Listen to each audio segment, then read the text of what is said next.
하나됨은 교제의 핵심입니다.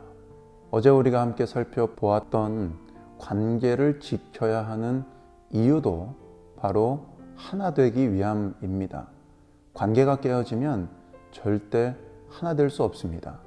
교회의 하나됨, 이것은 신약 성경에서 천국이나 지옥에 관한 말씀보다도 더 많이 언급될 정도로 중요합니다.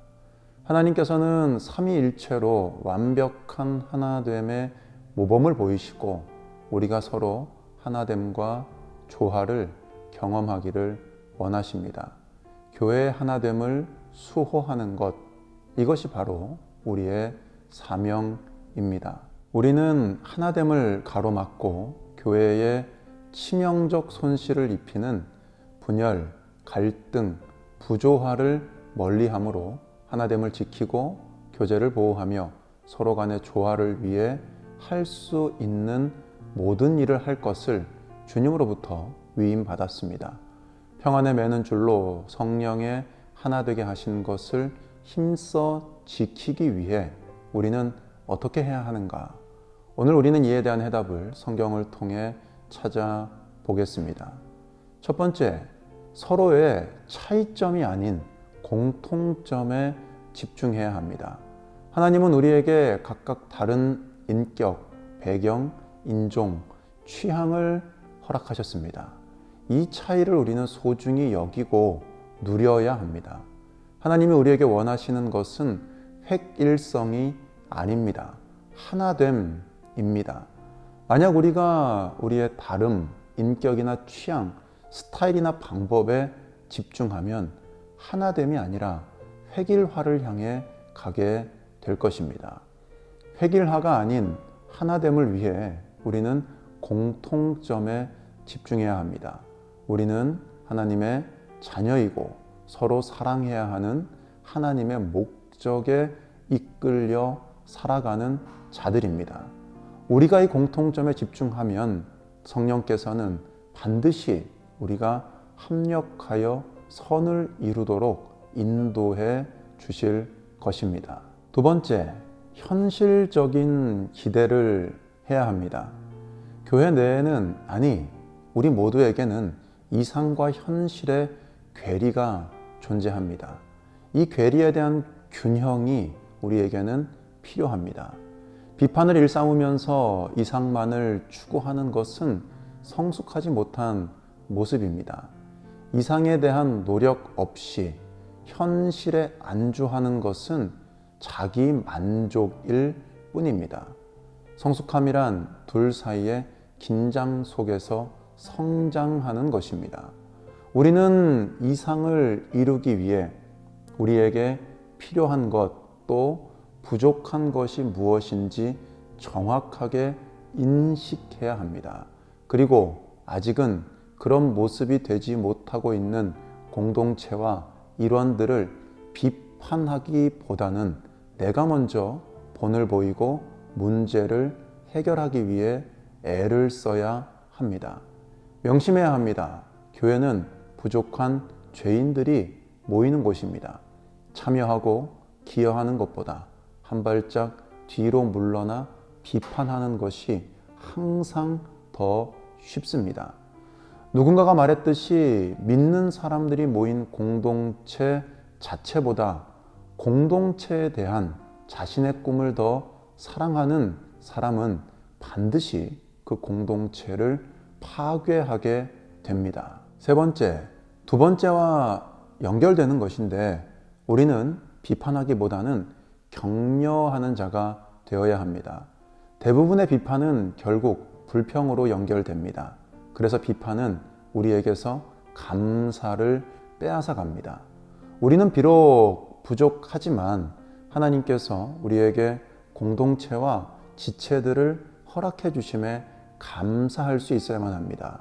만약 완벽한 자들만 공동체의 일원이 될 수 있다면 그 중에서 제일 먼저 탈락할 사람은 바로 나 자신이라는 것을 잊지 말아야 합니다.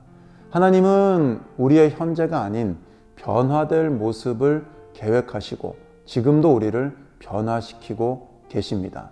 다른 지체들에게도 마찬가지로 역사하고 계십니다.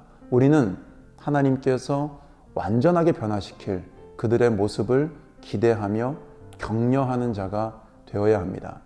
명심하여야 합니다. 비판과 비난, 불평은 사탄의 일입니다. 사탄은 참소하는 자입니다. 네 번째, 험담을 귀담아 듣지 말아야 합니다. 하나님은 험담을 싫어하십니다. 우리가 험담을 하는 것도 또 험담을 듣는 것도 싫어하십니다. 잠언에 의하면 악을 행하는 사람이 사악한 말에 솔깃합니다. 거짓말하는 사람이 중상하는 말에 귀를 기울입니다. 우리가 누군가로부터 다른 사람에 대한 험담을 듣게 될 때 우리는 용기를 내어 단호하게 그것을 그만하기를 요구해야 합니다. 당사자와 직접 이야기해 볼 것을 권해야만 합니다. 우리에게 험담을 늘어놓는 그 사람은 누군가에게 우리에 대한 험담을 할 확률이 굉장히 높습니다. 다섯 번째, 갈등을 해결하는 하나님의 방법을 익혀야 합니다. 마태복음 18장 15절에서 17절을 통해 주님은 교회의 갈등을 해결하는 간단한 세 단계의 과정을 제시해 주셨습니다. 먼저는 문제를 해결하기 위해 가능한 신속하게 당사자와 직접 대화를 나누어야 합니다.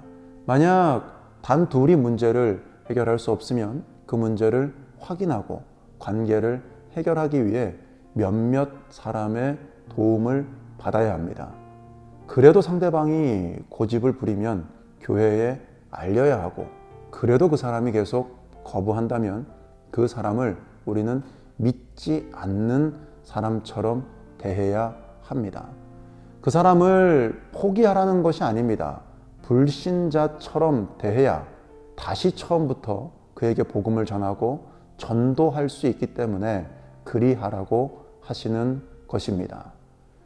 여섯 번째, 목회자와 지도자들을 지지해 주어야 합니다. 세상에 완벽한 사람은 없습니다. 완벽한 지도자도 없습니다. 하지만 하나님께서는 그들에게 교회의 하나됨을 이루어갈 지도자의 책임과 권위를 주셨습니다. 목회자는 하나됨을 이루기 위해 상처받았거나 갈등하고 있거나 성숙하지 못한 교인들 사이에서 중재하는 유쾌하지 않은 역할을 맡았습니다. 모두에게 기쁨을 주어야 하는 막중한 책임도 맡았습니다. 이것은 예수님도 하시지 못했던 일입니다. 성경은 너희를 인도하는 자들에게 순종하고 복종하라고 하십니다. 저희로 하여금 즐거움으로 하게 하고 근심으로 하게 하지 말라. 그렇지 않으면 너희에게 유익이 없다고 하십니다. 물론 주어진 역할을 충실히 하지 않는 목회자가 있을 수 있습니다. 하지만 그것은 나중에 그들이 하나님 앞에서 정산할 사안입니다. 우리는 훗날 하나님 앞에서 우리가 얼마나 순종했는지를 정산하게 될 것입니다.